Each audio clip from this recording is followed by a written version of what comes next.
De Timoteo, capítulo 5. Esta mañana estamos retomando el estudio donde quedamos la semana pasada en el versículo 19. Pero como es parte de una misma sección, voy a leer desde el versículo 17. Pero antes quiero recordar de qué se trata esto que estamos estudiando. Pablo ha estado instruyendo a Timoteo en cuanto a la vida en la iglesia, dándoles las herramientas para que él pueda cumplir con lo que Pablo le dio para hacer ahí en Éfeso. Él tenía que ser un soldado de Cristo, que esté peleando por la causa de Cristo, cuidando a la iglesia de falsos maestros que habían entrado y que estaban afectando la vida de la iglesia, no solamente porque estaban enseñando cosas erradas, sino porque esas mentiras estaban afectando la vida práctica en muchos niveles. Y por eso Timoteo no solo tenía que corregir lo que se está enseñando, él tenía que hacer callar a los que lo están haciendo, sino que él también tenía que ir y ordenar todo lo que la falsa enseñanza había causado en esa iglesia. Y Pablo le da instrucciones en diferentes áreas de cómo arreglar estos problemas. Y lo que estamos estudiando ahora tiene que ver con un área crítica de la vida de la iglesia y es el liderazgo. En Éfeso había problemas en el liderazgo y lo sabemos porque Pablo le hace muchas advertencias a Timoteo en cuanto a estos hombres. Pablo ya lo había anticipado cuando él, tiempo atrás, se había despedido de los ancianos en Éfeso. Les había dicho que de entre ellos iban a levantar hombres que no iban a perdonar al rebaño. Como lobos rapaces, ellos iban a querer usar al rebaño de Cristo para sus propios intereses y no iban a dudar en devastar la obra del Señor para lograr sus propios objetivos. Pablo le advierte a estos hombres de este peligro y le dice: este peligro no está lejos, este peligro está cerca, este peligro está entre ustedes. Y en esta carta Pablo le va a mostrar a Timoteo: ya están ahí estos hombres y ahora hay que lidiar con ellos, hay que exponerlos, hay que silenciarlos, algunos de ellos había que echarlos y en otros casos había que corregir lo que había causado la falsa enseñanza en sus vidas. Así que para una iglesia, tener hombres piadosos que el Espíritu Santo colocó para guiarles es un regalo de la gracia de Dios, es un tesoro que deben valorar. Pablo comienza esta sección donde estamos ahora diciéndole a Timoteo que cuando hay un hombre que cumple con los requisitos bíblicos, que está viviendo su vida ministerial de una forma fiel, diligente, que él está haciendo bien su tarea y él se está dedicando a enseñar la verdad con diligencia y con esmero, con pasión, entonces la iglesia tiene que valorarlo, porque eso es el eje desde el cual la iglesia va a crecer a la luz de la sana enseñanza. Y por eso Pablo le instruye a Timoteo de que deben cuidar económicamente a estos hombres. Aquellos que lo hacen bien deben tenerlos en alta estima, deben honrar su ministerio y deben sostenerles para que puedan hacer esa tarea. Hoy retomamos ahí mismo, porque Pablo va a seguir hablándole a Timoteo acerca de esto, de cómo restaurar un liderazgo bíblico de ancianos, cómo cuidar esta pieza tan importante de la vida de la iglesia. Si esto se desmorona, esto va a tener grandes efectos en la vida de la iglesia. La iglesia no puede ir más allá de lo que sus líderes son. No de lo que sus líderes saben, sino del carácter espiritual de estos hombres. Hoy estamos viviendo una crisis mundial de liderazgo, ¿no?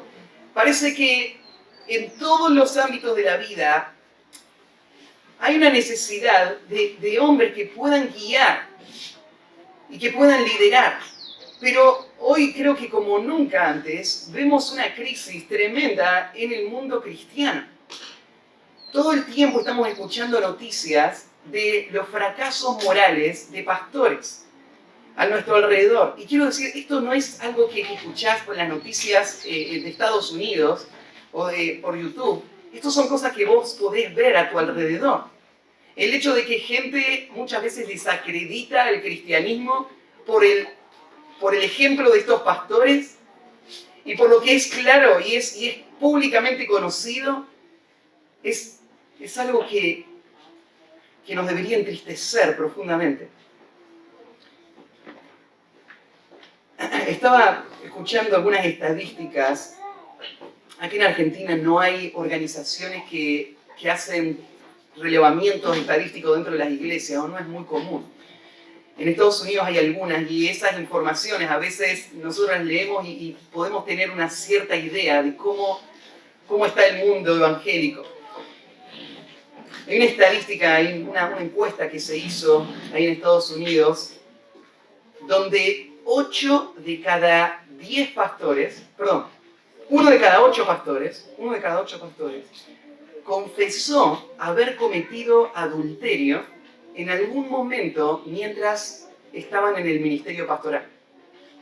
No sé si alguien escuchó en las noticias este pastor famoso de Hillsong, Nueva York, que esta semana fue la noticia, o la semana pasada, no me acuerdo, porque fue echado de la iglesia.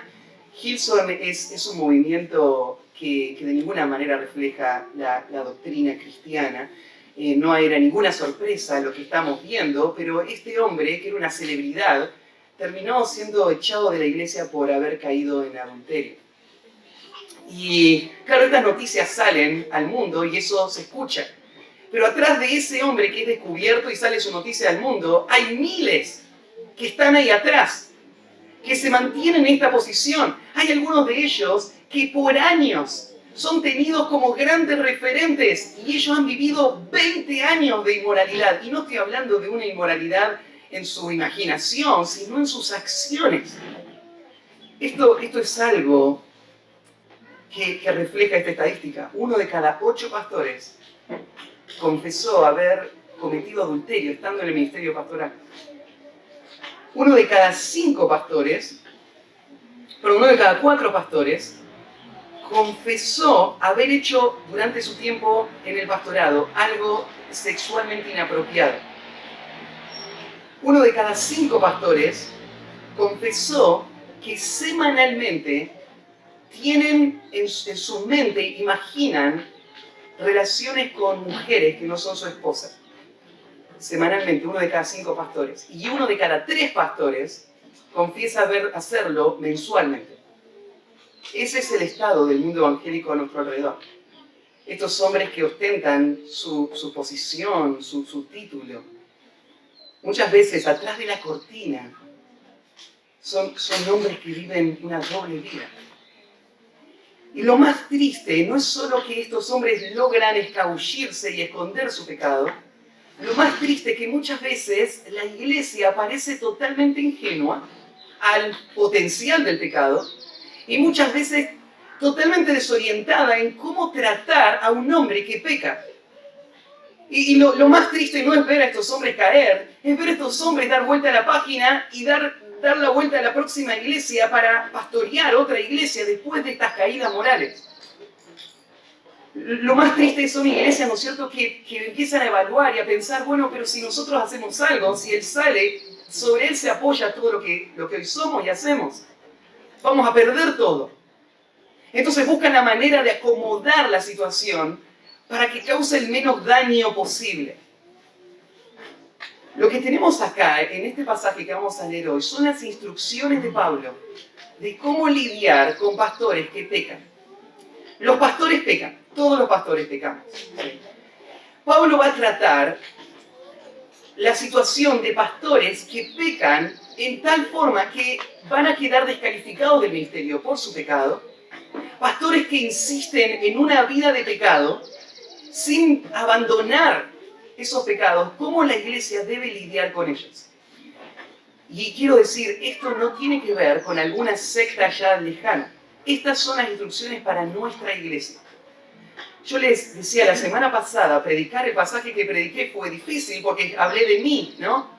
Les dije de cómo ustedes son responsables hacia el oficio pastoral y yo estoy acá, yo soy el pastor, ¿no?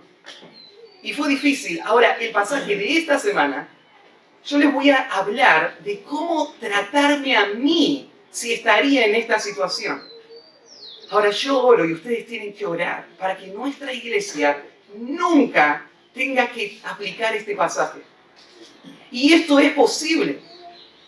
El hecho de que pastores fracasen no lo hace una regla.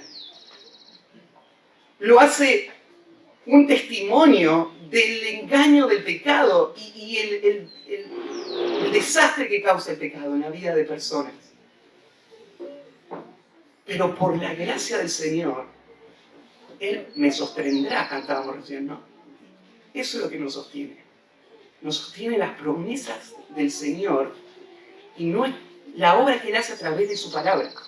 Lo que yo voy a hacer esta mañana es una de las herramientas que Dios va a usar para sostenerme a mí y sostenerle a ustedes en medio de un mundo donde hay muchos peligros. Y uno de los peligros para la vida de la iglesia son los pecados de sus líderes. Así que vamos a tratar este tema y el pasaje estaría comenzando en el versículo 19. Y dice lo siguiente.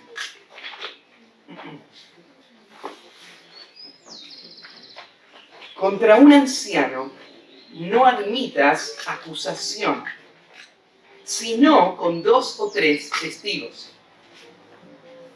A los que persisten en pecar, repréndelos delante de todos, para que los demás también teman. Te encarezco delante de Dios y del Señor Jesucristo y de sus ángeles escogidos, que guardes estas cosas sin prejuicios, ni haciendo nada con parcialidad. No impongas con ligereza las manos a ninguno, ni participes en pecados ajenos. Consérvate puro. Comenzamos la semana pasada a estudiar los ancianos en una iglesia ordenada bíblicamente. El primer punto fue, los ancianos en una iglesia ordenada bíblicamente deben ser cuidados económicamente. Eso fue lo que vimos la semana pasada. El segundo punto es, los ancianos en una iglesia ordenada bíblicamente deben ser protegidos celosamente. Este es el próximo punto, el versículo 19 comienza con estas palabras. Contra un anciano no admitas acusación, sino con 2 o 3 testigos. Como va a quedar claro en el versículo que sigue, este versículo no está eximiendo al anciano de rendir cuentas. No está haciendo del anciano un hombre intocable que no puede ser cuestionado o sus pecados no van a ser tratados.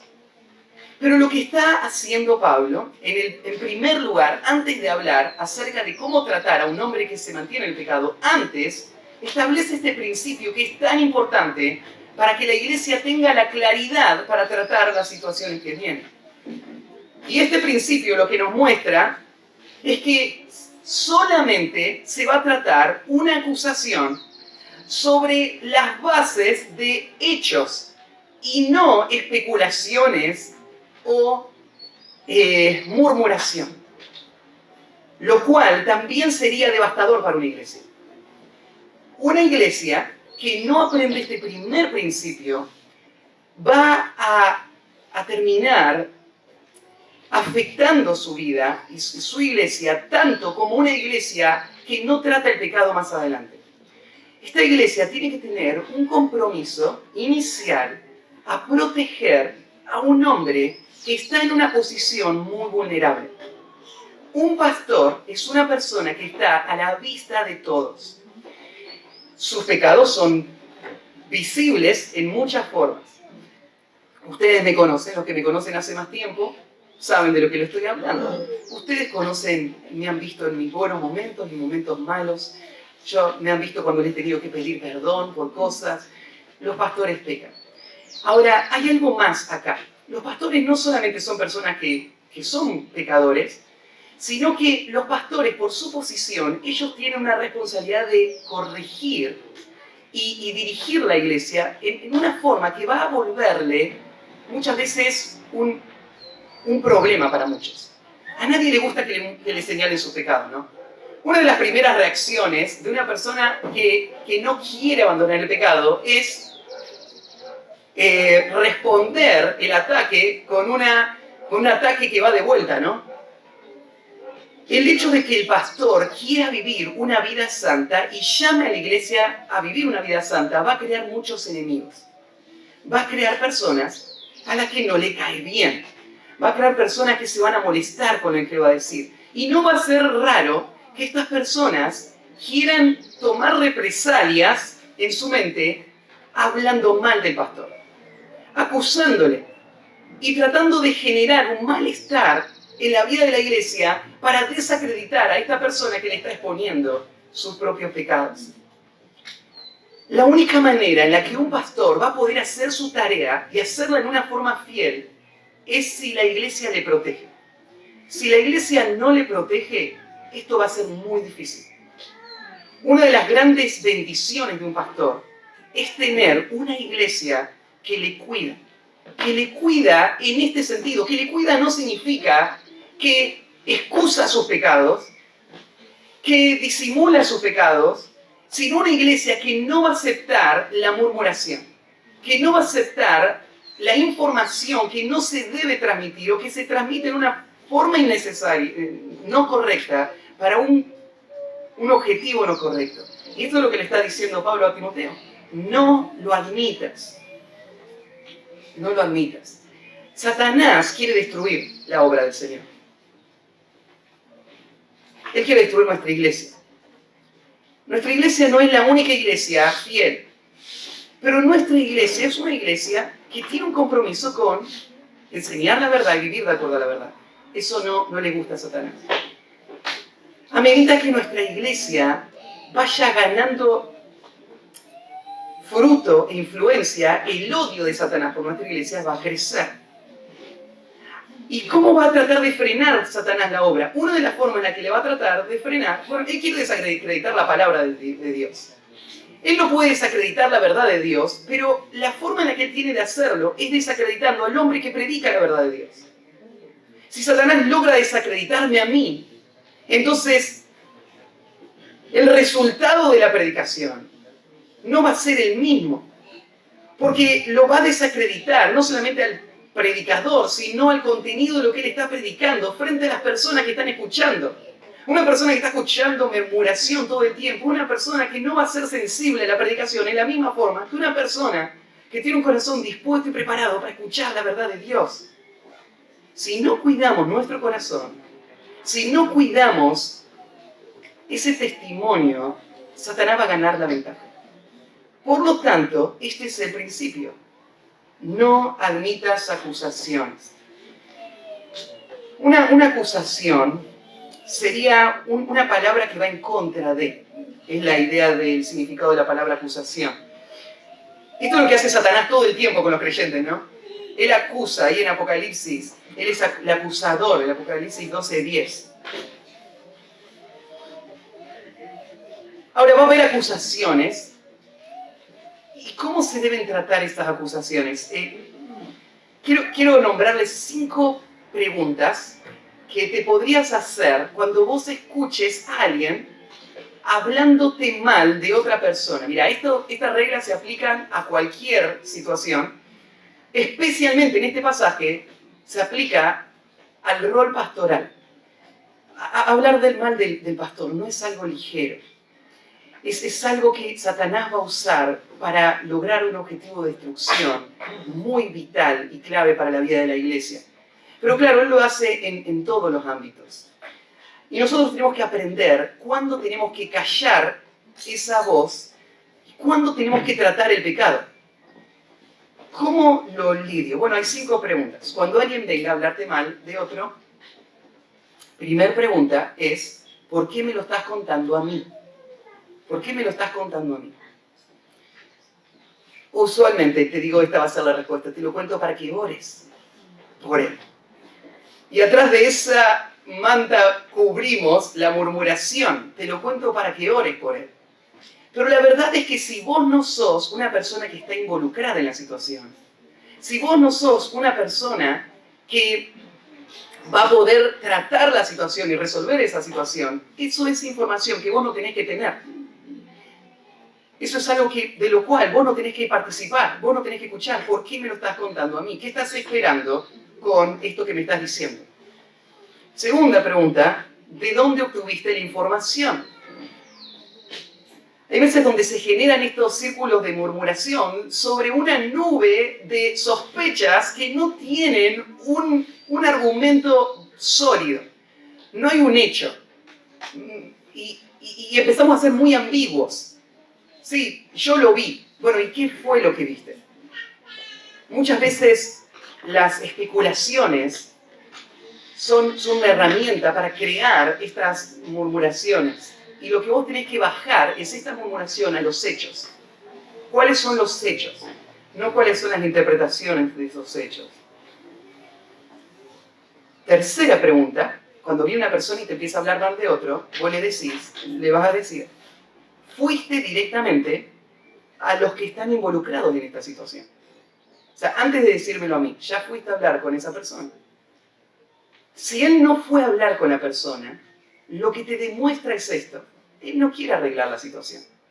Él solo quiere murmurar. Si él realmente quisiera arreglar la situación y tuviese un compromiso de amor hacia su hermano, ese es el camino bíblico. Si tu hermano peca, ve y reprendele estando hoy el sol. Entonces, ya fuiste a hablarlo con la persona. Cuarto lugar, chequeaste los hechos.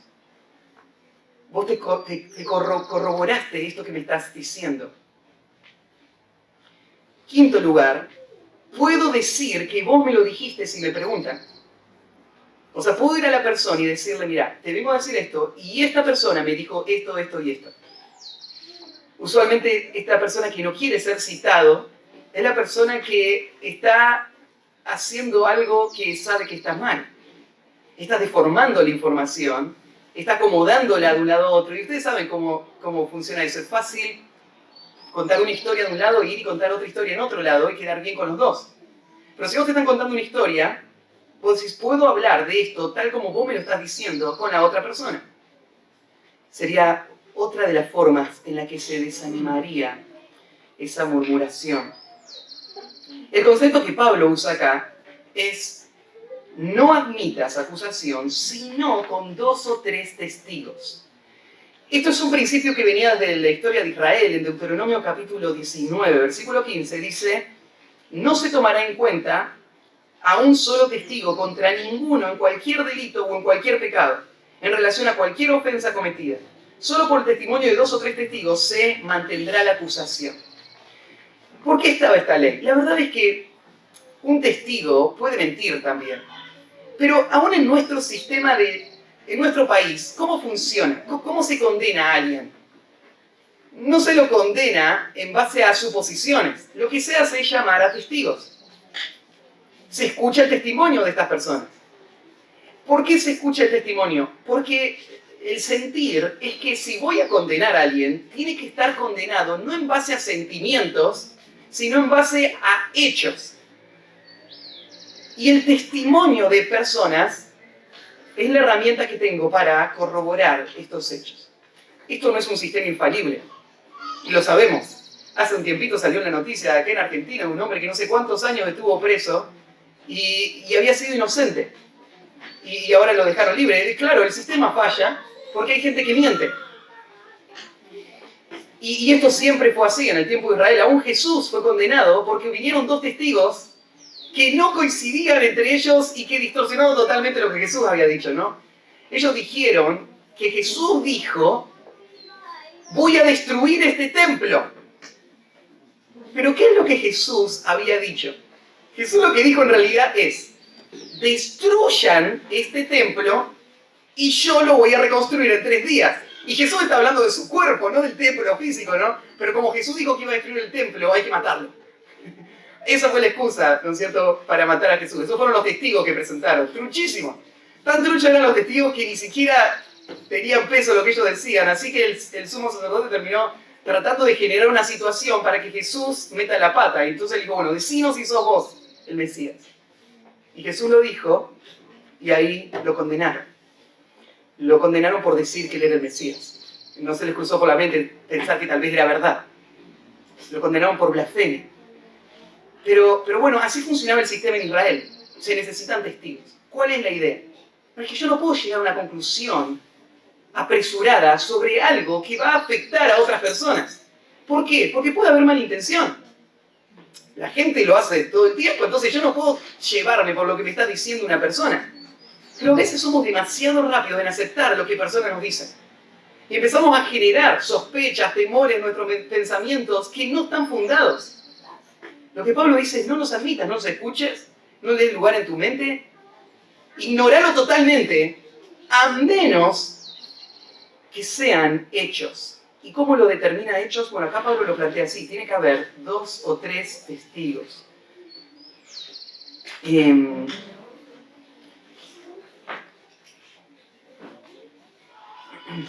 la vida práctica de la iglesia, esto seguiría el camino bíblico de Mateo 18, ¿no? Si alguien ve al pastor pecar, lo que tiene que hacer es ir y reprenderlo, ir y mostrarle su pecado. Y frente a un rechazo, frente a una terquedad, a una persona que se mantiene en el pecado, entonces lo que haría sería lo que dice Mateo 18, ir y buscar un testigo. Y si no escucha a eso, lo lleva a la iglesia. Y si no escucha a la iglesia, ahora Pablo nos va a explicar cómo se debe tratar esta situación. Pero lo que está evitando Pablo acá es esa murmuración destructiva que usa Satanás para desacreditar a hombres que no tienen que ser desacreditados. Hay gente que quiere desacreditarlos por mala intención, por razones equivocadas. No dejes que eso pase. Pero esto no es una excusa para justificar el pecado de hombres intocables. La iglesia no debe actuar como si los pastores no pecaran. Tiene que tratar el pecado. Y esta es la forma como lo deben hacer. El próximo principio es: los ancianos en una iglesia ordenada bíblicamente deben ser disciplinados imparcialmente. Deben ser disciplinados imparcialmente. Versículo 20. A los que persisten en pecar, repréndelos delante de todos. La idea del que persiste en pecar es una persona que se mantiene en el pecado. Es una persona que es descubierta en una práctica de pecado y que este pecado tiene que ser tratado. ¿Qué pecado es el que está hablando acá Pablo? Bueno, cuando arranqué en la introducción les hablé de un pecado que es bastante obvio, ¿no? Un hombre que duerme con una mujer de su iglesia. Esto creo que no hay muchas vueltas, ¿no? Todos lo vemos. Pero el pecado que descalifica al pastor no es solamente ese pecado. Tal vez una de las formas prácticas de hacerlo sería ir al pasaje del capítulo 3 y ver todo eso que aparece ahí. Son cosas que tienen que ser tratadas. O sea, si un hombre es materialista, eso es pecado. La Biblia dice: no améis el mundo ni las cosas que están en el mundo. Si uno ama el mundo, el amor del Padre no está en él. Si uno vive para las cosas de este mundo, sea pastor o el que sea, tiene que ser confrontado por eso, ¿no? Y si persiste en pecar, él está descalificado. Él es un avaro. Y lo que Pablo está señalando acá no es un pecado específico. Son todos los pecados. Ahora, no todos los pecados tienen las mismas consecuencias. Hay pecados que van a acelerar el proceso de exponer a este hombre y llevarle a una disciplina pública, que es lo que vamos a ver más adelante. Hay pecados que son tratados normalmente como una persona está luchando con sus pecados. Entonces, esta es la expresión: los que persisten en pecar deben ser reprendidos. Esto es algo que no muchos practican. Tal vez ustedes saben que hay denominaciones. Una denominación es un grupo de iglesias que supervisan a personas, muchas de estas iglesias. Y lo que harían cuando un hombre es descubierto en pecado, ¿qué sería? Reubicarlo, ¿no? Lo sacan de este lugar, porque acá se armó un despiole terrible, y lo mandan a otro país, a que sea pastor allá. Esto es una de las prácticas más comunes en las denominaciones en nuestro tiempo. Este hecho de reprender a los pastores es algo poco común en nuestro tiempo. O Es algo que es hecho, he visto también las otras formas, ¿no es cierto?, en donde personas que han acumulado amargura contra sus pastores han encontrado algo en él y han usado eso para generar, ¿no es cierto?, una guerra campal en esa iglesia, una división en esa iglesia. Entonces, claro, hay iglesias que reprenden a sus pastores, pero los reprenden mal. Pablo acá está dándonos los lineamientos para tratar esta situación. Esa amargura no crecería si no se daba la murmuración. Pero fuera de esto, de la murmuración, hay veces donde el pastor sí peca, y acá está hablando de esta práctica de pecado, o esta clase de pecado que tiene que ser tratado públicamente. Y por eso usa la próxima expresión: deben reprenderles delante de todos. Esa expresión, delante de todos, significa tal lo que se entiende. Significa frente a toda la iglesia. Lo que está diciendo Pablo acá es que no se puede disciplinar a un pastor secretamente. No se puede sacar a un pastor del ministerio pastoral por la puerta trasera. No se puede hacer eso. Y tristemente he visto iglesias tratar de hacer eso. ¿Por qué una iglesia lo haría? Bueno, porque mide las consecuencias de lo que implicaría que esto se haga público. Piénsenlo. ¿Qué van a decir los vecinos cuando esto se sepa? ¿Qué va a pasar con nuestra iglesia, nuestro ministerio? ¿Qué va a pasar con el rol que este hombre tiene? ¿Qué va a pasar con la familia de este hombre? Porque este hombre no solamente es pastor acá, este hombre también trabaja allá. Y si nosotros lo expulsamos de la iglesia, lo van a expulsar también de aquel lugar donde él trabaja y donde él tiene su ingreso. Y él no va a poder servir después de ninguna otra iglesia y vamos a hacer un daño tremendo a esta familia. Lo mejor sería mantenerlo lo más privado posible para que no afecte a la iglesia, a nuestro entorno, a este hombre, lo que vamos a hacer. El problema es que cuando se intenta hacer esto de forma privada, lo que uno está haciendo es perpetuando el daño de este pecado. Porque este hombre, que lo saqué de forma privada, ahora sigue trabajando allá, en una función evangélica, y dentro de poco tiempo, él va a ser un anciano en otra iglesia, que no entiende toda la situación, y ahora él va a funcionar como si nada hubiese pasado. La gente no sabe cómo tratarlo. La gente tarde o temprano se va a enterar. Y cuando se enteren y ven que la iglesia no hizo nada con este pecado tan horrible, eso va a traer descrédito al nombre del Señor. Va a tener un daño mucho mayor. No se puede sacar a un pastor de la función pastoral por la puerta trasera. Pablo dice, repréndele públicamente. ¿Por qué hay que hacerlo públicamente? Bueno, no es para sacarnos la bronca contra este hombre en quien tanto confiamos, es para proteger la iglesia y aún su propia vida. Ahora, Pablo va a dar las razones en la próxima expresión. Dice, a los que persisten en pecar, repréndeles delante de todos, para que los demás también teman. El objetivo de esta reprensión es generar temor. Temor. El temor es algo bueno cuando es el temor correcto. Jesús habló de temor y dijo, por ejemplo, no le teman a los hombres que matan el cuerpo, teman a Dios que puede matar el cuerpo y el alma en el infierno. O sea, hay temores que son incorrectos y temores que son correctos.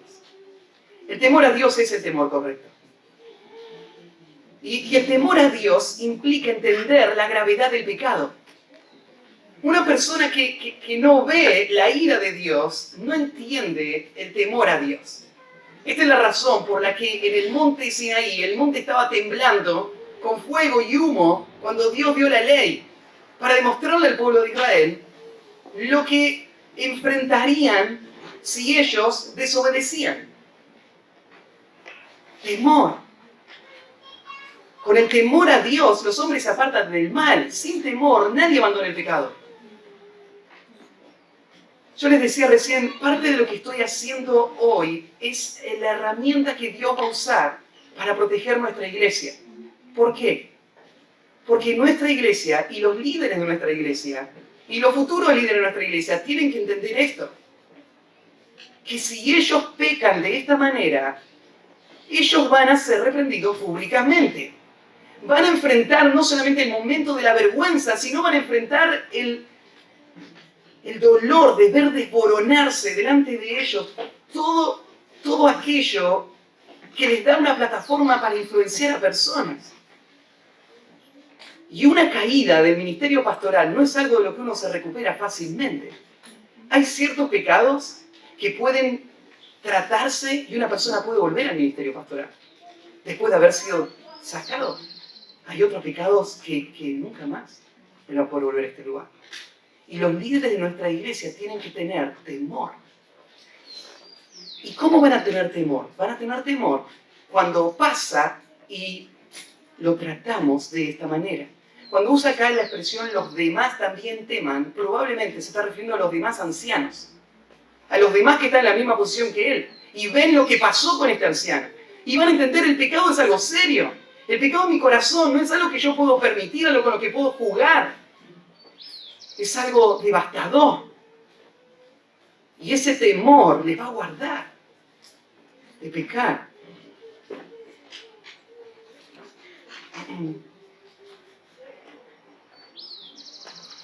Ahora, como decía al principio, requiere coraje de parte de la iglesia poder hacer esto que Pablo está diciendo. Poder tratar una situación como esta. Una situación como esta es una de las situaciones más difíciles que una iglesia puede vivir, que genera una crisis en el corazón de todos los miembros. Y ese momento va a exponer la profundidad de las convicciones de personas que tienen que tomar decisiones muy difíciles, donde se requiere mucha valentía. Porque se requiere valentía decir, no importa lo que pase con nuestro edificio, no importa lo que pase con nuestros vecinos. Lo que importa no es nuestro testimonio delante de las personas. Lo que importa es nuestro testimonio delante de Dios. Nosotros no podemos desobedecer a Dios para tratar de complacer a personas. Requiere valentía tomar esas decisiones. Y como se suele decir, que no te tiemble el pulso a la hora de decidir algo que es lo correcto, sin importar las consecuencias de eso. En nuestra iglesia, nosotros pertenecemos a una comunión de iglesias, se llaman las iglesias bíblicas misioneras, donde no solamente vivimos todas estas dinámicas internamente, sino que nuestra iglesia reconoce a otros pastores fuera de nuestra iglesia como hombres a quienes nosotros rendimos cuenta. En los estatutos, nosotros lo estudiamos al principio, cuando se hacen miembros de la iglesia, pasan por esa clase con Feli donde estudian los estatutos y se habla de qué significa ser parte de la comunidad de Iglesias Bíblicas Misioneras. Una de las cosas que significa es que este es otro recurso, es otra gracia del Señor, de tener iglesias hermanas con las que nos rendimos cuenta mutuamente. Y los pastores rinden cuenta también. Esto es una ayuda porque muchas veces dentro de las iglesias este hombre se ha encargado de mantener un liderazgo tan vertical que en la práctica es muy difícil confrontarlo. En la práctica él ha sometido a todas las demás personas de tal manera que es muy difícil señalarle algo y llevar a su conclusión esto que le estoy señalando. Porque él no reconoce a nadie internamente. Cuando una iglesia está en esa situación, donde tiene un diótrefes, un hombre, ¿no es cierto?, que le gusta tener el primer lugar, y este hombre es acusado, no por especulaciones, sino con hechos, de cosas concretas que deben ser tratadas y que podrían descalificar el ministerio pastoral, esta es una situación muy difícil, porque ¿quién lo va a hacer? Que muchas veces estos hombres que intentan hacerlo, lo que hace este hombre es echarlo de la iglesia, y listo. Y se queda con los que son leales a él. La iglesia sufre algunas divisiones, pero al final él se mantiene en pie, en donde él está. Esto es lo que pasa muchas veces.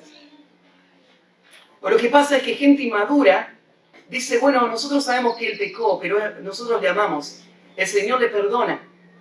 Así que si él se arrepiente y lo confiesa, no hay ninguna necesidad de sacarlo del ministerio pastoral. Nosotros también pecamos, ¿no? Entonces, lo defendemos. Y la misma gente, esta gente inmadura, termina acallando la voz de los demás que están tratando de tratar la situación. Entonces, en el contexto de nuestra iglesia, tenemos esta otra ayuda, que son estas otras iglesias. Y ustedes pueden leer ahí en el estatuto cómo sería el proceso, pero en el proceso que nuestra iglesia marca, hay cosas que se van a poder tratar internamente. Y si esas cosas no se pueden tratar internamente, hay alguien a quien acudir, hay alguien a quien apelar. Y son esta comunión de las iglesias bíblicas misioneras. Nosotros tenemos una situación en la comunión de las iglesias bíblicas misioneras, y es que en nuestra iglesia, uno de los ancianos es el que guía todo el consejo pastoral. Y su pastor es otra persona muy, muy importante o influyente dentro de ese grupo de pastores. Creo que en ese sentido, nosotros tenemos una pequeña desventaja. Pero el principio bíblico es esto tiene que ser tratado por la iglesia. El camino bíblico no es armar una sedición en contra del pastor, juntando firmas para desplazarlo. El camino bíblico es ir por el proceso de Mateo 18, es tratarlo con las autoridades de la iglesia. Este no es un modelo que podría proteger absolutamente el sistema, porque podría ser que todas las autoridades de la iglesia se pongan de acuerdo y terminen desplazando a todos los demás. Esto podría pasar. Esto expondría a estos hombres como falsos líderes del pueblo de Dios y llevaría a esta iglesia a tener que tomar decisiones mucho más radicales en cuanto a estas personas. Pero el objetivo de esta disciplina pública es que haya temor. Ahora, ¿qué es la disciplina en la iglesia?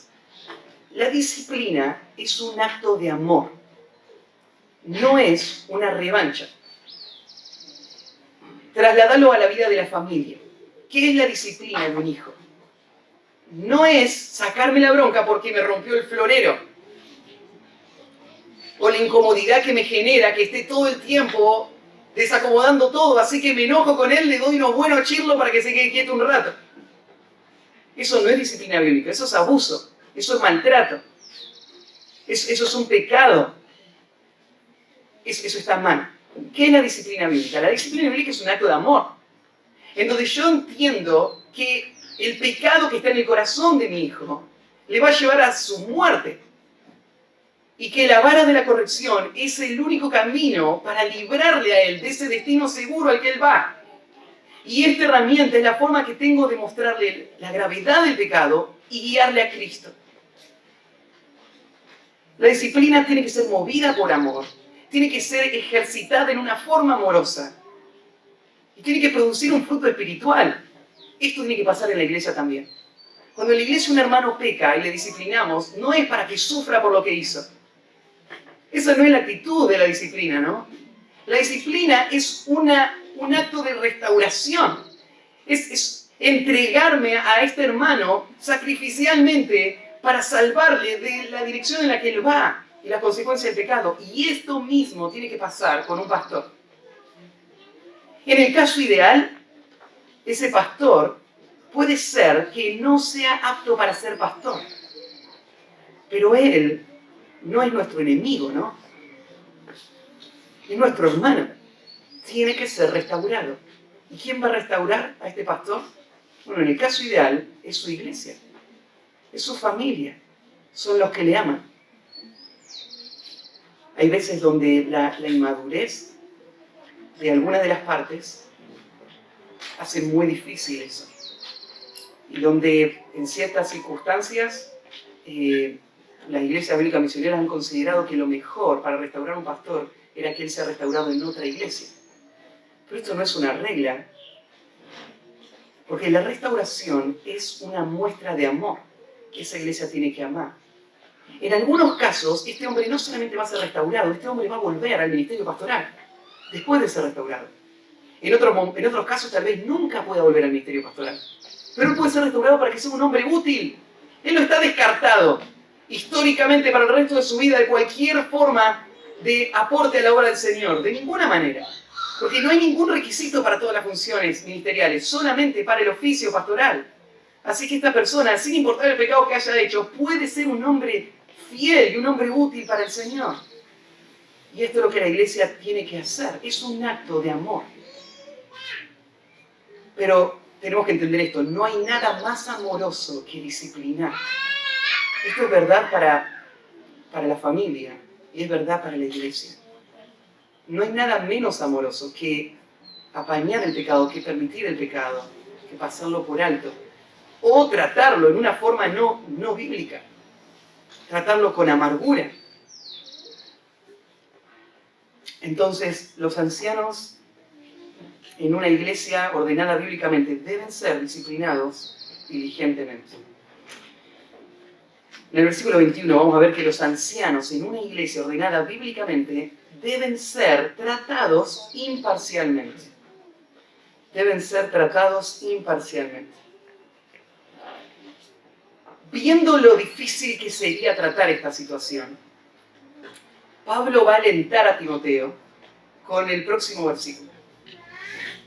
Y miren la forma en la que lo hace. Le pone una carga tremenda con estas palabras. Te encarezco delante de Dios. Esta es una expresión que Pablo usa varias veces en las epístolas pastorales. Tal vez el que más recordamos es en 2 Timoteo capítulo 4. Te encarezco delante de Dios que prediques la palabra. Lo que Pablo está diciendo es, y ahí lo dice, delante de Dios y de Jesucristo, del Señor Jesucristo, que juzgará a los vivos y a los muertos en su manifestación en su reino. Lo que le está diciendo Pablo es, Dios ve todo. Vos estás conduciéndote delante de Él. Y vos lo que vas a hacer, tenés que hacerlo consciente de que Dios está ahí. Y por eso te lo dice de esta manera. Te encarezco delante de Dios y del Señor Jesucristo y de sus ángeles escogidos. Este es un concepto que Pablo tiene muy presente. Los ángeles son espectadores del obrar de Dios en este mundo. Los ángeles escogidos se refieren a los ángeles santos, a los ángeles que están en el cielo, no los caídos. Y estos ángeles son estos espectadores. Dios, Cristo y los ángeles, todos están esperando, Timoteo, que vos hagas lo que tenés que hacer. Que vos actúes de una forma fiel por la santidad y pureza de la iglesia. Todos están ahí mirándote y esperando que vos hagas lo correcto. Esta es la presión que le pone a este joven. Cuando vos entendés que esta es tu audiencia, todo lo demás se calla. Todo lo demás pasa a segundo plano, es irrelevante. Delante de Dios, de Jesucristo y de los ángeles escogidos, del Señor Jesucristo, los ángeles escogidos, te encarezco, te encargo que guardes estas cosas sin prejuicios, no haciendo nada con parcialidad. La idea de un prejuicio, como lo dice la palabra, es juzgar antes. Es ya tener una decisión tomada antes de evaluar los hechos. Timoteo, vos no tenés que hacer nada con prejuicio. O sea, si hay alguien que no te cae bien, vos no vas a aprovechar esta oportunidad para lastimarle. Si hay alguien a quien vos favoreces, vos no vas a manejarte en esta situación para protegerlo. Vos no vas a tener prejuicios, vos vas a evaluar la situación con una mente clara y vas a decidir lo que debe ser hecho para honrar al Señor. Lo dice Levítico 19:15. No harás injusticia en el juicio, ni favoreciendo al pobre, ni complaciendo al grande. Con justicia juzgarás a tu prójimo. Aquellas personas que han sido puestas para evaluar situaciones tienen que hacerlo en base a la justicia y no en base a las relaciones, no en base a los rostros de las personas. Sin prejuicio ni parcialidad. La palabra parcialidad tiene que ver con favoritismo, con una inclinación inapropiada. El bienestar de una iglesia depende de la imparcialidad del liderazgo de esa iglesia a la hora de administrar la disciplina. Una iglesia solo va a poder crecer en base a esta característica en la evaluación, más allá de cómo esta persona está relacionada conmigo.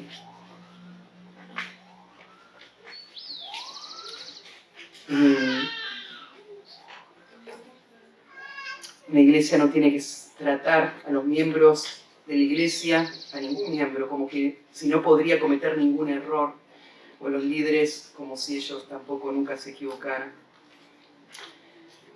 Bueno, estamos estudiando en esta sección lo importante que es el orden que Dios estableció para la vida de la iglesia.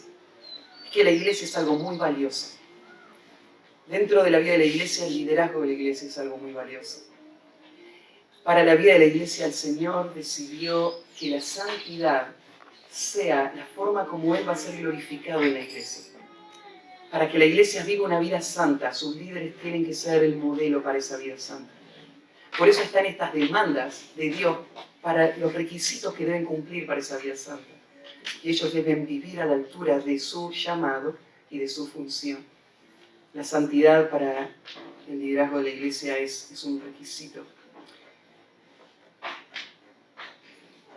Déjeme terminar con el Salmo 119, versículo 33, que expresa el deseo de un hombre que entiende